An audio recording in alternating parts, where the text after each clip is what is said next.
Do you love the look of clean and simple cards, but also like to add texture and shine and dimension?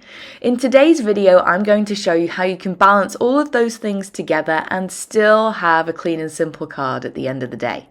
I'm featuring the Retro Plantines stamp set by Altenew from both of my cards today, and a little bit of a fun faux watercolor technique. So let's dive in.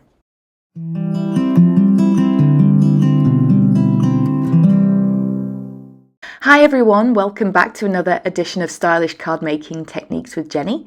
Today, as I say, I'm featuring the Retro Plantines stamp set, and here's a quick close-up look at the insert with this stamp set. As you can see, it's really modern, has a lot of bold images, and it creates great clean and simple cards. There's a coordinating die set you can also get, which I'll be using in my cards today. For my first card, I'm using this watercolor paper. This is pre-cut to 4 1/4 by 5.5 inches. And I'm going to use it in my Misty because I'm going to feature first off the faux watercolor technique I mentioned in the intro. This works best with solid stamps, i.e. not outline stamps.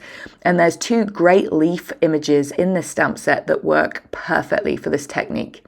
You're going to add your watercolor cardstock into the Misty, line up where you want your first stamp to go, and then ink it up with your first color of ink, which should be a lighter ink color.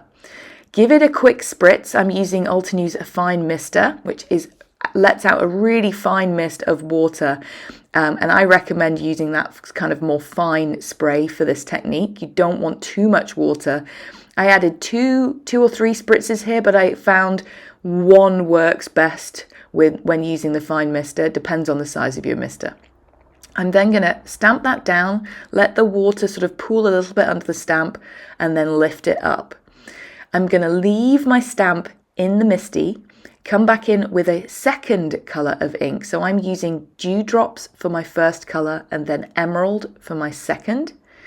And then I'm going to come back in, ink it up only about halfway, add another spritz, and then stamp it back down. And you can see as that water pools under the stamp, it blends those two colors together, and it looks almost like you watercolored that image just by hand.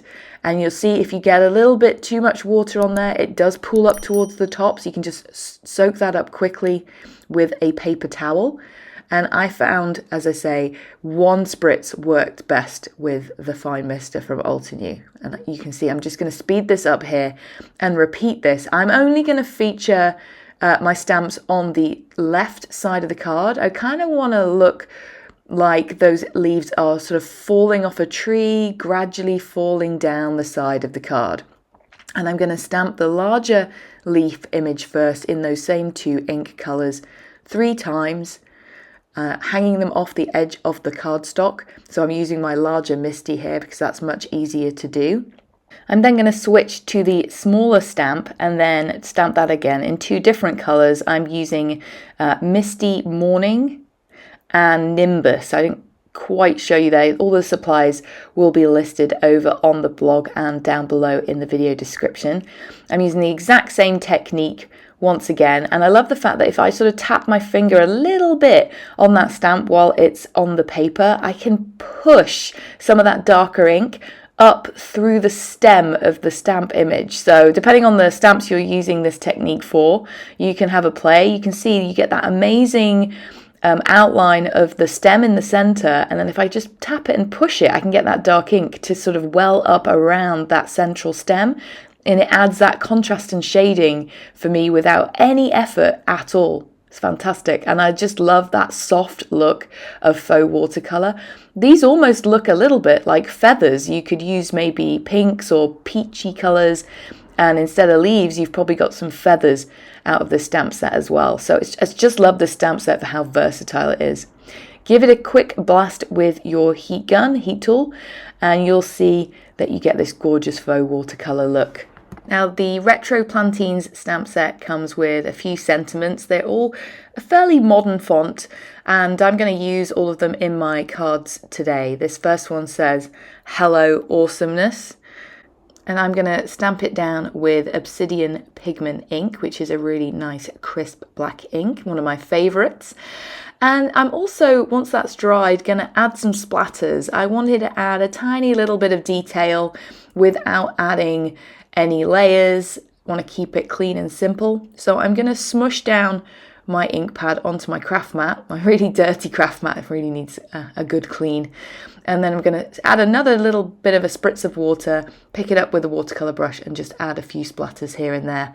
I'm using dewdrops and Nimbus for my splatters, which pairs perfectly with the colors that I used on those leaf stamps. I am going to be adding more to this panel just before we add it to our note card, so stay tuned for that. But next up, we're going to work on our second card. And this one features the two outline images that look like leaf sprigs from the stamp set.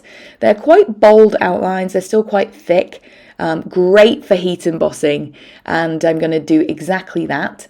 I've got a panel of jet black cardstock here, trimmed to 4 1/4 by 5 1/2 inches, so enough to cover an A2 size card. And then I'm going to apply my powder tool to that cardstock to make sure I don't get any embossing powder sticking where I don't want it. Removes all that static cling, any fingertip grease, and so on. And then I'm going to ink up my stamps with Altenew's Embossing Ink and heat emboss it with the translucent pearl crisp embossing powder. This embossing powder is clear, so you're going to get a tone-on-tone look, which is perfect for keeping it clean and simple. It's shiny, so you're going to get that glossy texture without adding any bulk, but it's also got this tiny iridescent, sort of almost green, sparkly bits in it, for want of a better word.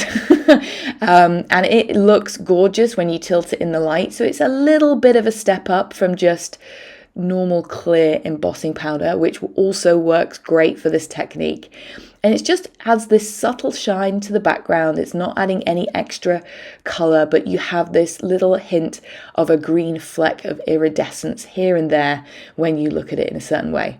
I'm going to move the stamps around that background panel, adding my embossing powder and heating it up as I go. And then when I'm done, I'm going to use my hand. Make sure this is fully cooled before you do it, or you will accidentally smear it.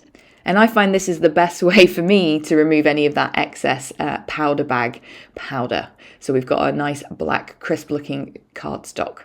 I'm going to die cut the center using this coordinating die from the set. It actually coordinates with a stamp we've not used yet, because I'm going to feature that in the center of the card today.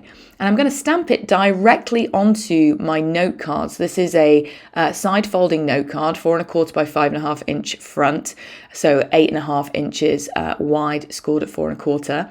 And I'm going to overlay my die cut panel over the top in my Misty to be able to line up my coordinating stamp perfectly before I stamp it down.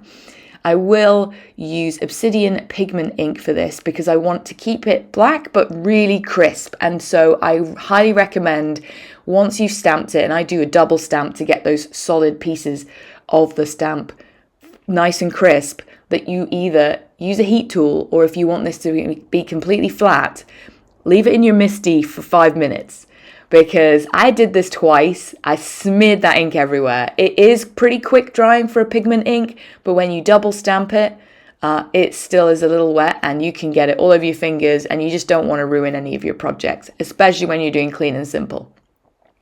So once that's dried, I'm going to pop up my die cut panel over the top of that note card that we've now stamped with our image.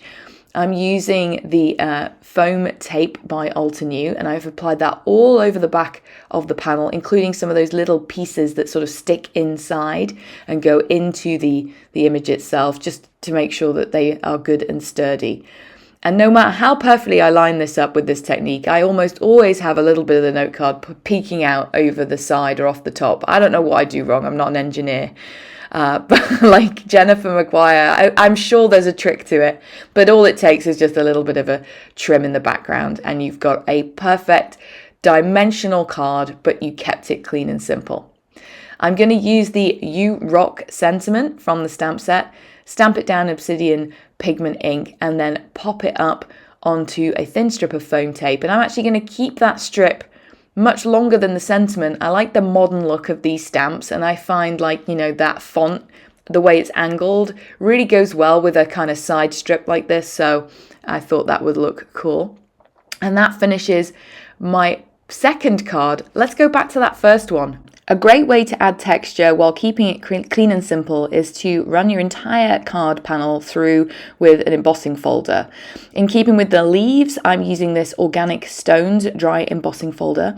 And the one thing I would say that I've learned when I've done this technique before is to try not to dry emboss your sentiment. It can warp it a little bit and make it harder to read. So the trick to this is to run your folder through a couple of times, lengthways about halfway, widthways about halfway, and then flip the folder around in your machine and run it back up again to the base of the sentiment. And that way you get a dry embossed panel, but the bit where the sentiment is not warped and you can still read that sentiment. Obviously, it's going to depend on the placement of your sentiment on your card panel.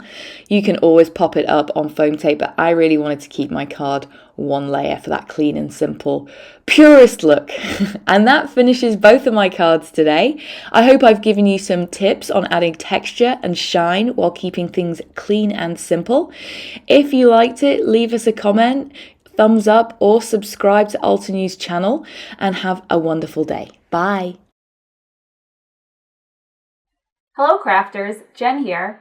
For more tips, techniques, tutorials, and to discover which paper crafting products are right for you, subscribe to Altenew's YouTube channel. Make sure to hit the notification bell so you don't miss any videos. Thanks for watching.